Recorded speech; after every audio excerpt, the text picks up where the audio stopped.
On this episode of Remarks with Republicans, I'm sitting down with Chris Pratt, a candidate for 9th Judicial Circuit Judge. Chris shares his journey, why he's running, and what he believes is important when it comes to fairness and the rule of law. So let's dive right on in. 1, 2, 3, Yeah. Whoa, hey. Remarks with Republicans is starting right now.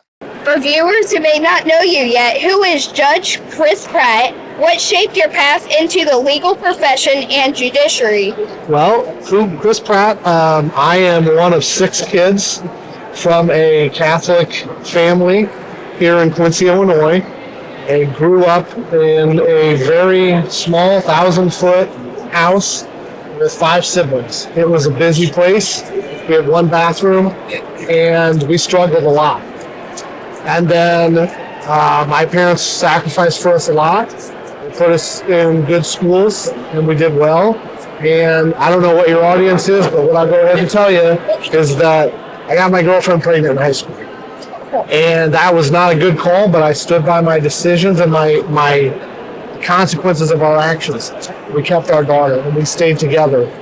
But part of the issue was we weren't living together. She was living with her family, and we were both still in high school. Yeah. I was living with my family. Well, when you have a baby and you live apart, and in the state of Illinois, if anybody's receiving public aid, which my wife's family was at the time, my girlfriend, she's not my wife, we've been married for 27 years, then the Attorney General's office files and comes after you for child support.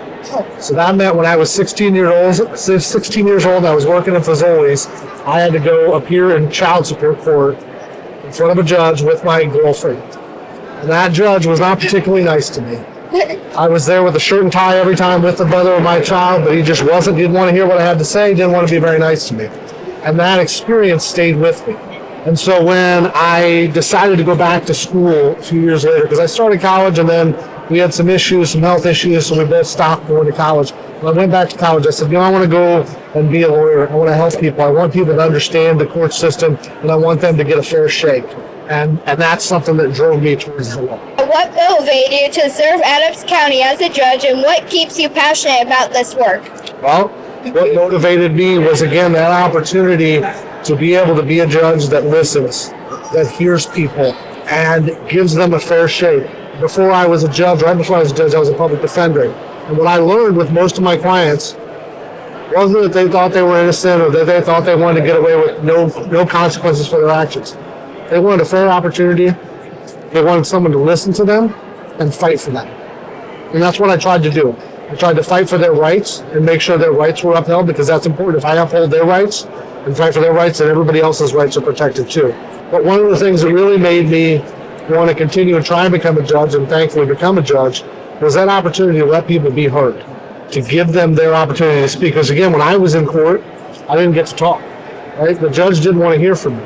He just wanted to be mad at me. This is the situation I put myself in. And I acknowledge I put myself in that situation. But now, as a judge, my main drive, aside from following the law, because the rule of law is important to me, but my main drive is making sure that people that appear in front of me feel like they've had their opportunity to speak and that they've been heard. What have been the most rewarding parts of your service on the bench so far? I would say the most rewarding parts of my service on the bench have been hearing from litigants, from people that appear in front of me, telling me, I appreciate what you said. I appreciate the ruling you made. And I had a woman, and a lot of times, somebody's happy, somebody's mad, right? Yeah. Somebody came out better, somebody came out a little worse. But I had a woman not too long ago who I ruled against. I ruled in favor of her ex-husband. And her ex-husband got the children more than she did. And she wrote me a thank you note. And she said she appreciated the things I said from the bench where I considered the positive things she had done. And that I could tell that both of these parents love these children and that they were in a good situation because both parents love those children. So when I get feedback like that, right, because I get a lot of negative feedback. There are people on social media that don't like me. Their cases didn't go the way they wanted and they don't like me. And I can do that, I can bear that, because that's the job. My job isn't to get people to like me, it's to follow the law, and I believe strongly in the rules law. But when I get somebody who can reach out to me and say, I appreciate what you had to say to me, and then I feel that I got my opportunity to speak and be heard, even though they lost, that means that I'm doing what I'm trying to do in the court. And that's the most gratifying experience I've had. Many voters don't interact with the court system directly. What would you say is the most important responsibility of a judge? Upholding the law. Period. I took an oath. I took an oath as an attorney. I took an oath as chief public defender. I took an oath as a judge. I have to uphold the law. I have to follow the laws. And I do that, and sometimes it makes me unpopular. People don't like the decisions I made, and they think I made the wrong decision. But that's the number one primary goal of any judge, should be to follow the law. No matter what my principles are, and I'm a constitutionalist, I'm a conservative Republican, I have been, those are the values that my parents raised me with, but I don't scream it from the mountaintops, because when I take the bench, I have to leave that at the door. I have to follow the law, whether I agree with that law, because I'm not on the appellate court, I'm not on the Supreme Court, I don't get to write the law, make the law, I'm not in the legislature. I have to follow the law. That's the main thing. But secondary, one of the things that I take great pride in doing as a judge and previously as an attorney is addressing the first part of your question, and that people not knowing anything about the judiciary and the judicial system. I have prided myself on being a part of education. I have worked with the local university for the last 15 years, as long as I've been an attorney, teaching students there. I've volunteered at the high school level with the state mock trial tournament, and volunteered there to do that. I've taught at different law schools. I've taught courses at Queen's University for the polis, which is for retired people and people that are interested from a community standpoint of getting to know more about the court system. And I've taught that. And that's important to me, because I want people to be informed, not just about me, but about what the courts do and what the courts are. Because I know it's scary when people come to court and they appear for the first time. They've never been in trouble, or they've never had any issue, and they come in because they're getting sued by someone, or they got arrested for something. That's scary. I want people to have a better idea so that they know what they're doing and they know what's going on. So behind following the rule of law, the secondary goal I have is educating the people. How do you balance fairness, justice, and compassion while staying firmly within the law? Well, fairness, I think, is implicit in what I've said. I let everyone have their say. I want everyone to be able to be heard, speak their minds, and that's what's fairness for me. Is that everybody come in and have their piece. And then when I have all the information, and I regularly say, is there anything else you want me to know? Any more witnesses you want to call? Anything else you want me to know today before I make my decision? That's fairness. That's justice, right? Is following the law and applying it equally and looking at it and saying, this is what is just because this is what the law tells me I have to do. As far as compassion, there are 14 different factors that I have to consider as a judge when I make determinations about parenting time for children in custody disputes. And one of those, probably the most important one, is what's in the best interest of the children.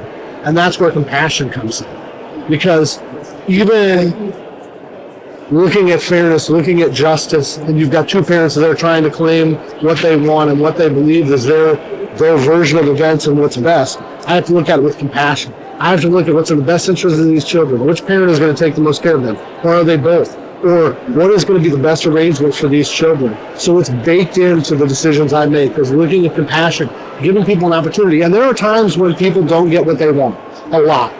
But one of the things I try and do in my rooms is explain to them why I made my decision and what they can change, what they can do to make it better, to build back so that when the next time they come back, they do have a better opportunity to get more time with their children or be more in their children's lives. Because that's compassion, because we all make mistakes and people have to live with the consequences of their mistakes. But I also want them to know that there's a road back, that here are the things that I consider today, and if you change this, and that, then maybe next time you come back, this is going to be a different story. That's how I deal with people with compassion. What do you believe separates a good judge from a truly great judge? I think a good judge is somebody who follows the law. A good judge is somebody who follows the law, who comes in and they do a good job with making sure everybody is heard, and they make sure that the cases are moved through. And that's part of the other problem with the balance with our court system is I have a docket on Thursdays where it's all of my status calls. Sometimes it's 50 cases, sometimes it's 100 cases. And that's in the morning. That's a lot of cases to get through. And they're one of 100 cases maybe that I have to call and I have to deal with the attorneys and the parties with and get through so I can get to the other 99. But what I also need to remember is that even though it's one more case for me, it's almost certainly the most important thing that's happening in that person's life. And that balance is, I think, what I aspire to, is to be able to do things in an orderly fashion, according to the law, and quickly and efficiently, but also to balance the importance of those cases and those issues in those people's lives and make sure they get enough indication that I take it seriously and that I'm paying attention to it. And I don't do it every day, and there are days where I regret it. My goal is to be a better judge tomorrow than I was today, and today to be a better judge than I was yesterday.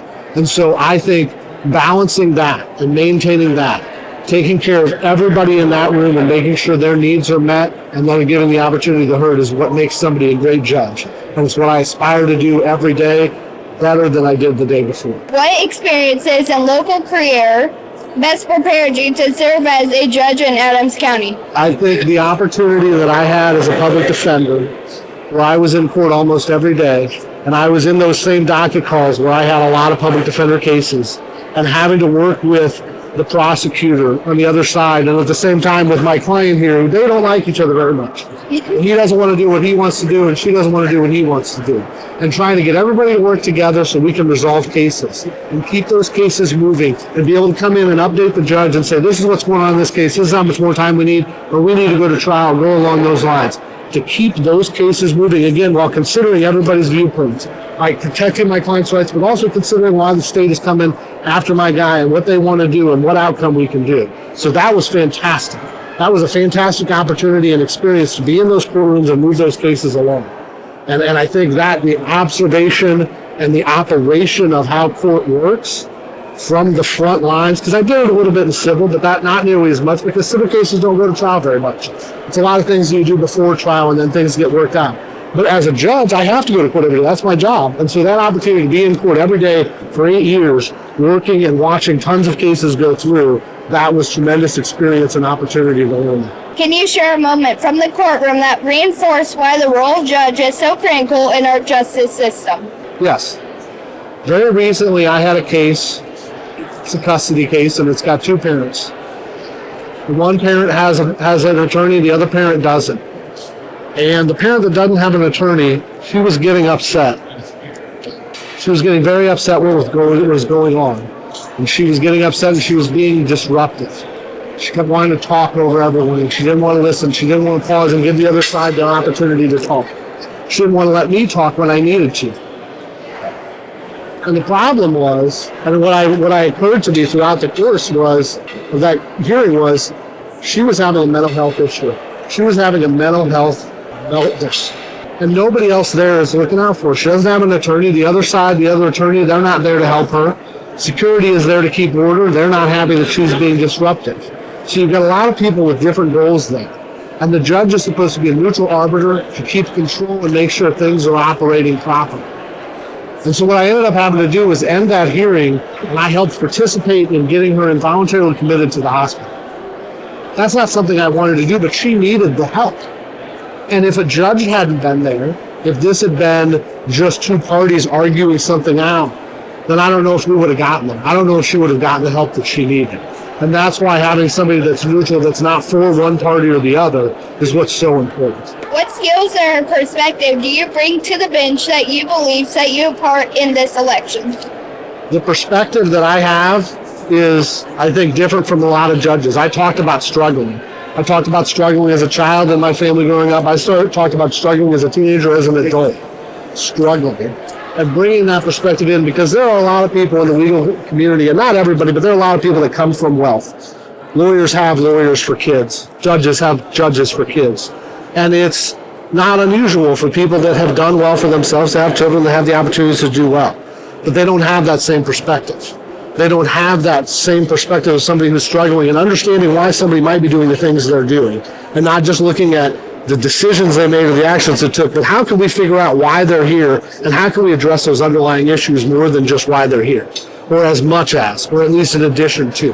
As far as the skills, the variety of experiences I had, I spent 7 years in private practice. I did wills, estate planning, estate administration. I did landlord-tenant law. I did healthcare law. I did real estate law. I did civil litigation. I did lots and lots of different things, and then I did criminal law. So I have a broad variety of skills and experience in a variety of different areas of law. And that's important, Because if you've just been a defense attorney your entire career, you've just been a prosecutor your entire career, or you've just been a private attorney, you don't know about this other side of the law, these other areas of the law, to be able to know what the issues are and understand them and be able to take that up and rule on those issues as a judge. What are the biggest challenges facing the court system in Adams County today? I think some of the biggest challenges that face the court system in Adams County is the same as at the state level and the federal level, is that people do not like the court system very much. They don't trust the court system. They don't understand the courts. They don't understand the court system. They don't trust the court system because they don't know about the court system. And that's one of the things that I try and address, again, by being involved in education about the courts, about people in the court system and what we do. And so I think that's one of the biggest challenges, is people being upset about what we do, what we're required to do as judges, and not understanding it. And then they get angry and they get upset. And then they want to make broad changes without understanding what the system is in the first place. And I think it's important that they understand what the system is before they want to make changes. Not that change is bad. I embrace change. I think we need to be more modern and do better with things. But understanding and the public understanding what we do is a huge challenge. If elected, what improvements or incentives would you like to support or continue within the local courts? Well, and here's where this gets tricky, because even though this is a political race, and it's a political position because it's a partisan position, you have to declare a party, I can't be political as a judge. I can't back political policies and say I like this, what this representative or this senator is doing or the president's doing, or say I don't like it or I back this issue. I have to be neutral as a judge. But what I can tell you is what I have tried to do is help with modernization of the court system, moving away from having paper copies of everything and being able to be more modern, have electronic versions. And then one of the things that we did, and part of it happened during COVID, was moving to Zoom court, where people can appear by video so they don't have to take their whole day off of work to come into court. And I emphasize that dramatically in my courtroom. Everybody can appear. Attorneys, parties can appear in my courtroom every day, all the time by Zoom. If that's better for them, so it doesn't disrupt their job and lead to them losing their job because they had to take off for work for court, then I want to do that. And so that's something that I'm going to keep pushing, not only in my courtroom, but in other courtrooms, and making sure everybody has the technology available for that. And then saying, okay, how do we get the technology to the people? Because most people do have the ability to get online and have phones, but what can we do to make sure that people can and understand how to get in there online and educate the public that that is a possibility. So you don't have to come to court. You can appear by a Zoom, so you don't have to quit your job or lose your job because you missed for court. And so again, educating the public about that while we push to keep that modern and keep up with the technology. How do you believe the court can better serve victims, families, and the community as a whole? I think we can continue to give them a say, to keep them informed, and we've made progress in that in the courts over the last decade plus of the Victims' Bill of Rights, and keeping them informed of when things are happening and what's happening, and making sure they have an opportunity to be there and again be heard, right? Nothing is more important than people being able to be heard, and victims and the families of victims. So those are the things that we can do, is continue to work on that progress of making sure that they're informed properly and taking that extra step and that extra mile to make sure we keep their contact information. We know where they are and that they have that opportunity, no matter how busy we are, to come in and say their piece and be heard before a decision is made. Where do you see opportunities for greater efficiency or transparency in the court system? Greater efficiency, I think, is with modernizing everything, giving online access and digital access so that people have access to court records, so they can see what happens and understand what the rulings are, so that anybody can go look, so you don't have to go to the courthouse to pull a file and ask the clerk to bring it out, so you can sit there for 3 hours in the middle of your day only during court hours to look at it. And so that access and making sure that we digitize and we keep proper records is very important. How would you describe your judicial philosophy to voters who are trying to understand your approach to law? My judicial philosophy is that I need to apply the law as it stands, as it is written. And whether I personally agree with it or think it needs to be improved or changed, every time I am going to do what I believe the law says. Beyond that, what I am going to do is I am going to listen to every person that comes into my courtroom. I'm going to give them the opportunity to speak until they tell me they don't want to speak anymore. Because all I can do is take the facts that I have and apply the law to it. And so my philosophy is to listen more than I talk, and to give everyone else the opportunity to listen before I try to fairly and equitably apply the laws.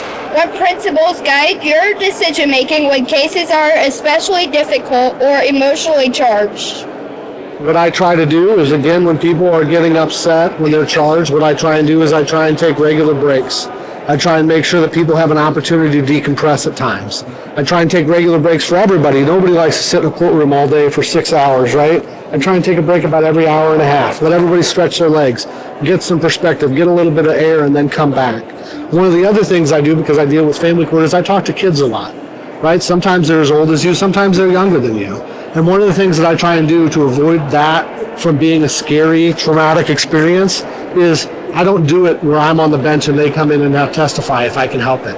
I try and come down off the bench. I get out of the robe, so it's just me. And I get down on their level and I try and talk to them. One of the things I do, we have a courthouse facilities dog named Hoagie. And Hoagie likes to come in and sit with people.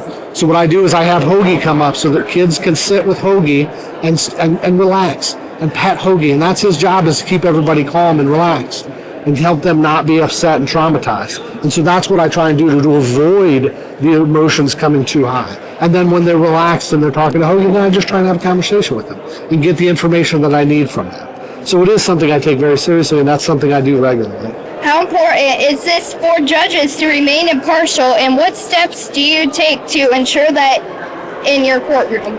It's absolutely essential for judges to remain impartial. And that's something that I have to do every day, because it's a small town, it's a small county, it's a small circuit. There are a lot of people that appear in front of me who I know, former neighbors, former friends, current friends, people that I used to work with, clients that I used to have. And so I have to balance that every time one of those people come forward and say, can I be fair with this person? And sometimes I believe that I can, and sometimes I don't believe that I can. And when I can't, then my job is to recuse myself from that case and say, I'm not going to handle your case because I'm too close to these people. So it's going to send it to another judge. But then there are other times where I believe that even though there's that connection, I know somebody. There's a woman that she was my neighbor when we were kids, and we used to play together as kids, but that was 35, 40 years ago, right? I haven't talked to her since then. We don't see each other. But what I always do is whenever there's any connection like that, I make sure to note it on the record to both parties, to all the attorneys, and say, hey, I know this person. Here's how I knew them. Here's how long I knew them. Here's what that connection was. I feel like it's not going to affect me, but I want you to know so that you have the choice if you want a different judge on this case. And I do it all the time, probably too much. I think some of the attorneys in front of me would probably rather I just say, okay, we know you had a lot of friends as a kid, Mr. Pratt. Let's just move on. But it's important to me that they know what those connections are so that if it comes up later, it's not, oh, hey, we didn't know that. We wouldn't have let you be our judge. So it's absolutely essential that I be impartial, that I be aware of that, and I make everyone else aware of it every opportunity. Judicial elections can be harder for voters to understand. What do you want them to know when they're choosing a judge? I want them to know that what I believe is the most important thing in their choice is which judge they believe is going to be impartial and is going to follow the law. Nobody likes activist judges. It doesn't matter which side you're on, right? Nobody likes activist judges from the other party, but I don't like activist judges in our party either. And so what the main thing is, how are you going to do your job as a judge? What's your experience? What's your record in being impartial and not being on one side and partial and saying, this is the side I'm going to continue to fight for? That's what I want people to know. And the other thing is, I'm a normal guy just like anybody else. You see me at the grocery store, you see me at Walmart, you see me at restaurants. If you have a question for me, ask me a question. If you want to know anything about me, ask me a question. I'm glad that you're here, Colin, asking me these questions. I've done other interviews. I'm always happy to do them. I appreciate that. Why should voters, especially young voters, care about who sits on the bench? When I was a lawyer, and I still am a lawyer, obviously, under the judge part, people like to make lawyer jokes. And I like lawyer jokes. I like jokes at my own expense all the time. Self-deprecating humor is great. But what I also noticed was everybody wanted to make lawyer jokes and everybody wanted to be funny and complain about lawyers right up until they needed a lawyer. And then it's not so funny anymore. And what I want people to understand and think about is you need to know more about the court system until it's your problem.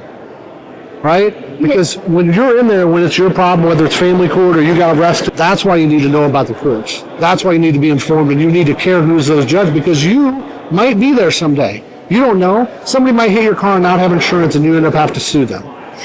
You might have something happen to you at the hospital and the doctor is wrong and you have tons of medical bills you need to go after them.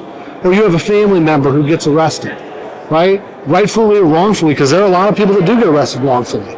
And you need a judge that's going to be fair and listen to them. And so you being informed about what judges do and who they are is important to everyone, no matter how old you are. Just because how your life is today isn't necessarily how it's going to be in 10 years or 20 years or 30 years. What message would you share with Republican voters about judicial leadership and its importance to community?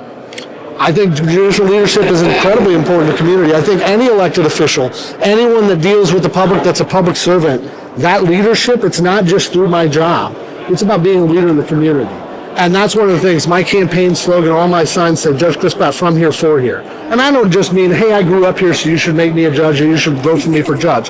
What I mean is, when I graduated law school, my wife and I had the opportunity to go wherever we wanted to go and start our careers. Right? We could have gone to Chicago, we could have gone to Springfield, we could have gone to Peoria, we could have gone to a bigger city and start our careers. But what I wanted to do was be involved in this community that helped me out when I struggled, when my family struggled, right? When we were on aid, when my daughters were little, when the good news of Christmas helped our family out, right? I wanted to be able to give back. I served on the library board for a decade. I served on the Quincy Museum board. I make charitable donations here in Quincy. I participate and volunteer here in Quincy in this area. That's what I mean about being a leader and being an active part. That's what I mean about being from here and for here. I don't mean that about being from the bench. I mean about supporting these people and being a part of this community for my entire life. That's what I mean by for here. Not on the bench I'm going to be for here and I'm only going to find in favor of people that are from the 8th Circuit, and if somebody's from Chicago, I'm not going to listen to them. What I mean is being a part of the community is what you do when you're not on the bench. And that's when I say I'm from here and I'm for here. Being a part of the community that I've been for almost 50 years and will continue to be for as long as it'll let me. Most important quality in a judge? Temperament. Being able to maintain your cool even when things get chaotic and rough. And I've watched judges do it. I've watched people almost try deliberately to antagonize a judge and have them get upset. People expect more of judges. They see us up there and they've put us on a pedestal to some extent, right? We're up higher than everybody else. We've got the robe. Everybody has to look up at us. That's an obligation. It's a responsibility to maintain that dignity, that decorum. So even when someone else is calling me bad names or threatening me or doing things, I need to maintain my composure and I need to keep order in the courtroom. And so someone's ability to do that, to not get upset, and not sink down to that level of somebody being, or if things go wrong and there's some sort of catastrophe, to be ready to deal with that and address that because I can concentrate, I can be calm, I can maintain my composure no matter what's going on. That demeanor, temperament is the most important, I think, characteristic for a judge. Courtroom, calm or energetic? I mean, you can tell, I think, yeah. I try to keep it, I don't want it to be, there are times when it needs to be calm and quiet, right? When we're in an emotional time. There are other times when it can be a little more energetic, where I can hopefully keep people, when people are sitting in my courtroom on Thursdays or in my docket for an hour and a half waiting, I want them to know that I'm not also sitting there falling asleep, not trying to get things done. I want them to know I'm trying to get through cases, give everybody a fair chance, but get through cases quickly and show that energy that I care about what they have to do there, but also what they have to do the rest of the day so I can get them in and out. So yeah, energetic. Paper files or digital files? Mostly digital, but I do keep paper notes on some things sometimes. I grew up, I didn't touch a computer until I was I think my first email address was in college. So that, it's hard to make that transition. But most of what we do is digital anymore, which is good because it's more portable. It's easier to be able to look at things and have access to it from different places. Favorite legal quote? I mean, I think I'm going to have to go with something from the Constitution. I mean, can I say the Constitution in its entirety? Sure. Right? I mean, I don't, because I'm a state court trial judge, I'm not on the appellate court, I'm not on the federal court. I'm not looking I can't. My job isn't to change law and to study all of these other cases and make the determinations. I follow the law as it is. I'm a strong believer in the Constitution and that my job is to follow those laws. And so that's what I'll say. I'll say the Constitution. Let's go with shall not be infringed. How about that? Early morning hearings or afternoon docket? I'd rather do the early morning hearings. Let's get started and let's get going. right? And then if we have time for stuff in the afternoon, nobody's ever happy to be in my courtroom in the afternoon when the sun's getting low in the sky. Nobody's happy to be there. Let's get it going early and get done early. Final one. One word to describe your approach to justice. Cautious. I want to be cautious when I approach justice. I want to make sure I have all of the information before I can make a determination. I don't want to rush to judgment ever. I hate having to be forced to make a decision on the spot on something quickly before I believe I have all the information. So my approach to justice is cautious. I want to make sure everybody has a chance to have their say and to be heard before I make a determination to make sure that it's just. Thanks for speaking with me. Thank you, Colin. I appreciate everything you did.